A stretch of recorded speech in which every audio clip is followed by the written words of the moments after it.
کلیجہ پھاڑ دیا اس تحریر نے۔ جب موت آئے گی تو یقین جانیں کہ کچھ بھی کام نہ آئے گا۔ آپ کی دنیا سے جانے پر کسی کو کوئی فرق نہیں پڑے گا اور اس دنیا کے سب کام کاج جاری رہیں گے۔ آپ کی ذمہ داریاں کوئی اور لے لے گا۔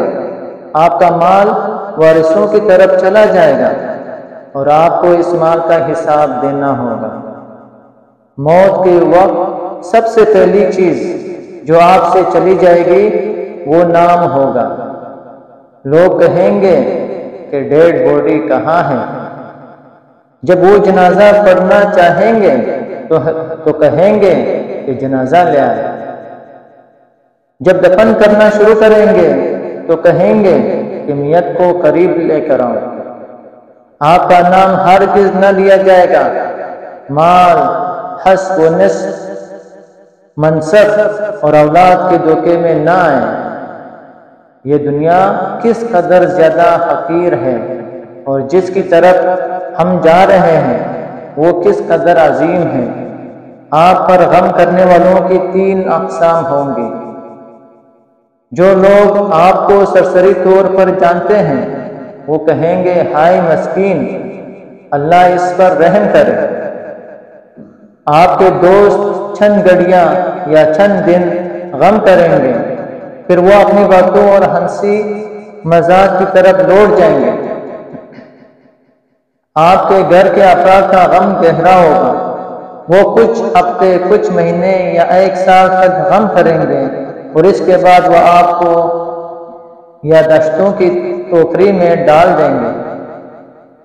لوگوں کے درمیان آپ کی کہانی کا اختتام ہو جائے گا اور آپ کی حقیقی کہانی شروع ہو جائے گی اور وہ آخرت ہے۔ آپ سے ظاہر ہو جائے گا آپ کا حسن، مال، صحت، اولاد۔ آپ اپنے مکانوں اور مولاد سے دور ہو جائیں گے۔ شوہر بیوی سے اور بیوی شوہر سے جدا ہو جائے گی۔ آپ کے ساتھ صرف آپ کا عمل باقی رہے گا۔ یہاں یہ سوال پیدا ہوتا ہے کہ آپ نے اپنی قبر اور آخرت کے لیے ابھی سے کیا تیاری کی ہے؟ یہ وہ حقیقت ہے جو غور و فکر کی محتاج ہے، اس لیے آپ اس کی طرف توجہ کریں۔ فرائض، نوافل، پوشیدہ صدقہ، نیک اعمال، تہجد کی نماز اور اچھے اخلاق کی طرف شاید کہ نجات ہو جائے۔ مرنے والے کو اگر دنیا میں واپس لوٹایا جائے تو وہ صدقہ کرنے کو ترجیح دے گا، جیسے کہ اللہ کا فرمان ہے رب لولا اخرتنی الی اجل قریب فاصدق۔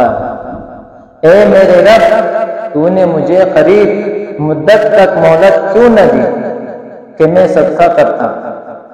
وہ یہ نہیں کہیں گے کہ میں نماز ادا کر لوں یا میں روزہ رکھ لوں یا میں حج اور عمرہ کر لوں۔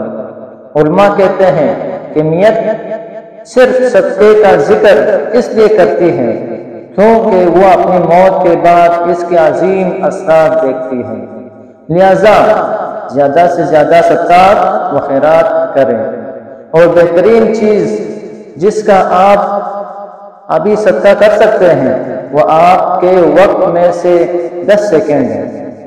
آپ خیر خواہی اور اخلاص کی نیت کے ساتھ اس تحریر کو دوسروں تک پہنچائیں، کیونکہ اچھی بات کہنا بھی صدقہ ہے۔ اگر آپ اس تحریر کے ذریعے لوگوں کو یاد دہانی کروانے کی کوشش کریں گے تو قیامت کے دن اسے اپنے ترازو میں پائیں گے۔ وَذَكَّرْ فَإِنَّ الذِّكْرَ تَنفَعُ الْمُؤْمِنِينَ۔ اور نصیحت کیجئے کیونکہ یقیناً نصیحت ایمان والوں کو نفع دیتی ہے۔ والسلام۔